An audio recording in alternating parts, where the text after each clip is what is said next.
साला आजादी का लड़ाई लड़े अंग्रेज से और राजपूत बाभन को बताते हो कि ये लोग शासन करते थे और ये बैठने नहीं देते थे। 1947 के पहले लड़ाई किससे थी इस देश में? राजपूत से थी, ब्राह्मण से थी या अंग्रेजों से थी? जय श्री राम।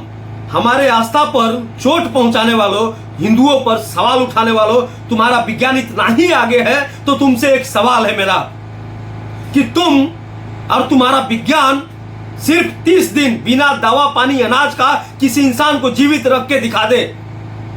हमारे शास्त्र में, हमारे ग्रंथ में यह चीज साफ साफ लिखा हुआ है कि कई महापुरुष वर्षों वर्षों तक बिना अन्न पानी का तपस्या किए हैं, तपस्या करते रहे हैं। क्या वो सब गलत था? तुम्हारा विज्ञान बताएगा कि वो सब गलत था? वो सब सत्य था। आज भी विज्ञान उतना आगे नहीं हुआ है जो हमारे ग्रंथों में लिखा हुआ है, और हमारे ग्रंथ पर तुच्छ मानसिकता से सवाल उठाते हो। आज के 500 वर्ष लिखा हुआ रामचरितमानस जो भी सवाल उठाते मात्र एक दोहा निर्माण करके दिखा दे, एक दोहा लिख के दिखा दे। खुद का दोहा लिख के देखो, तुमको ना जाने कई वर्ष तुमसे लिखाएगा ही नहीं। तुम्हारी पूरी पार्टी लग जाएगी एक दोहा बनाने में, तो नहीं लिख पाएगी। और आज तुम वोट बैंक के लिए, अपनी तुच्छ राजनीति के लिए, कितने करोड़ लोग हैं जो रामचरितमानस को पूछते हैं, जहां हम बिना नहाए धोए छू भी नहीं सकते उस ग्रंथ को तुम बैन करने का मांग करते हो, और वो भी एक हिंदू होके। यहां हिंदुओं को खतरा दूसरे धर्म से नहीं है, क्योंकि यहां दोगले हिंदू हैं जो खुद अपना विनाश करने पर तुले हुए हैं। तुमको इतना ही ज्ञान है, तुमको इतना ही जानना है कि वो दोहा क्यों लिखा गया है, तो जाके किसी महात्मा, किसी जो धर्म के ज्ञाता हैं उनके पास जाके समझ लेते पहले। आजकल सोशल मीडिया है, माइक के सामने कुछ भी बोल दोगे। पहले बोलता है बिहार का शिक्षा मंत्री। कैसे शिक्षा मंत्री बन सकता है ऐसा इंसान जिसका इतना तुच्छ मानसिकता हो? उसके बाद एक यूपी का नेता बोलता है जिसको जनता लात मारकर भगा दी, जो खुद हार चुका है। सवाल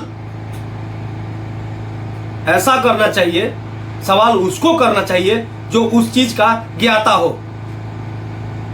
राजनीति करने वाले, घटिया राजनीति करने वाले, तुमको अधिकार है, हमारे आस्था का अधिकार नहीं है। हमारे आस्था पर चोट पहुंचाता जाएगा, चाहे बस उसी को अधिकार है, बस उसी को संविधान आजादी दिया है। तुम लोग के वजह से, तुम जैसे हिंदुओं के वजह से आज से नहीं कई हजार वर्षों से ही सनातनियों में एकता नहीं रहा है, क्योंकि तुम्हारे जैसे हर युग में हिंदू पैदा हुए जो अपने धर्म पर, जो अपने आस्था पर सवाल उठाते रहे। उठा के दिखा दो किसी और धर्म पर सवाल। आज से जो 500 वर्ष पहले लिखा हुआ है वो भी एक मुगल शासक के समय काल में, अकबर जैसा शासक के काल में, जहां तुलसीदास राम के जीवन को लोगों तक पहुंचाए, लोगों के भाषा में पहुंचाए, और उन तुलसीदास को, वो तुलसीदास के ऊपर तुम ऐसा तुच्छ मानसिकता रखते हो, ऐसा सवाल उठाते हो। एक दोहा लिखा जाएगा और ज्ञाता बने हो। साला बागेश्वर धाम को लेके यही हो रहा है। मतलब हिंदू इतना आसान है क्योंकि बटे हुए हैं, कुछ हिंदू ही चाहते हैं। समझ ही में नहीं आ रहा इनको।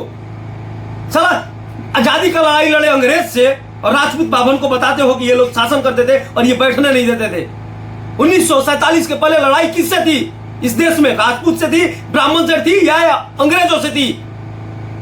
जब अंग्रेजों से थी तो फिर इसमें राजपूत ब्राह्मण कहां से आ गए? और यही राजपूत ब्राह्मण करके 2-3 भाग में बांट दिए हिंदुओं को। एक एससी बना दिए, एक ओबीसी बना दिए, एक जनरल बना दिए तुम्हारे जैसे नेता। और उसके बाद अपना क्या करते हैं नेता? क्या करते हैं इस देश में? कौन सा विकास किया? किसको अधिकार मिला? किस जनता को अधिकार मिला है? सिर्फ वोट दे सकते हैं। इतना चुतिया बनाया गया है कि आप सिर्फ वोट दे सकते हैं। वोट देने के बाद अगर वो 5 साल कुछ भी ना करे नेता, अपना मकान बनाए दिल्ली में, लंदन में, उसके ऊपर आप कुछ नहीं कर सकते हैं। आप खुद सोच के देखिए कि कितना गलत है ये चीज। जनता का राज है, जनता का राज। आप वोट दीजिए। आपके सामने जो भी लोग हैं, जितने भी नेता खड़े, सब तो सब भ्रष्टाचारी है। आप कहां से स्पेशल नेता लेके आइएगा? और आपको अधिकार नहीं है। को 5 साल जीतने के बाद चाहे जैसे रहना वैसे रहेगा, जो करना वो करेगा, आप कुछ नहीं कर सकते उसका।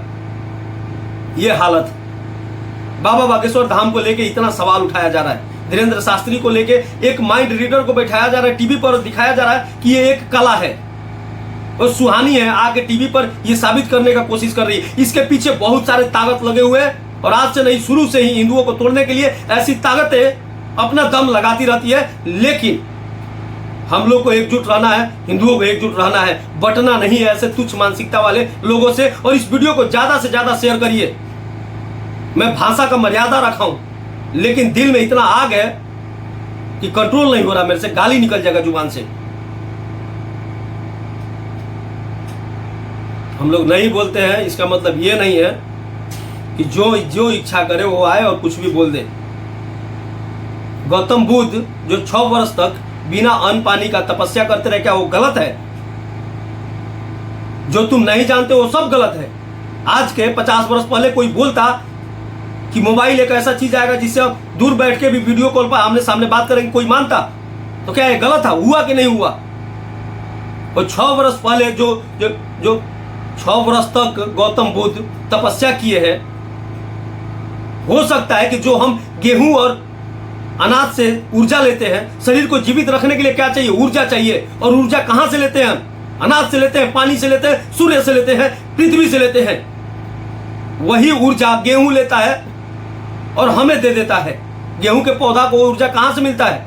उसी सूर्य से, इसी मिट्टी से, उसी हवा से, उसी पानी से। हो सकता है उन लोगों के पास ऐसा ज्ञान हो जो गेहूं से ना लेकर खुद ही ऊर्जा का स्रोत डायरेक्ट लेते हो। तभी तो हमारे ग्रंथों में लिखा गया है कि 6 वर्ष, 10 वर्ष, 100 वर्ष तक लोग तपस्या किए हैं। लेकिन आज क्या संभव है? तुम्हारा विज्ञान रख सकता है जीवित किसी को 30 दिन बिना दवा पानी अनाज का? अब ज्यादा नहीं बोलेंगे, बहुत बुला जाएगा हमसे। आप लोग इस वीडियो को ज्यादा से ज्यादा शेयर करिए, सिर्फ आपसे इतना ही आग्रह है।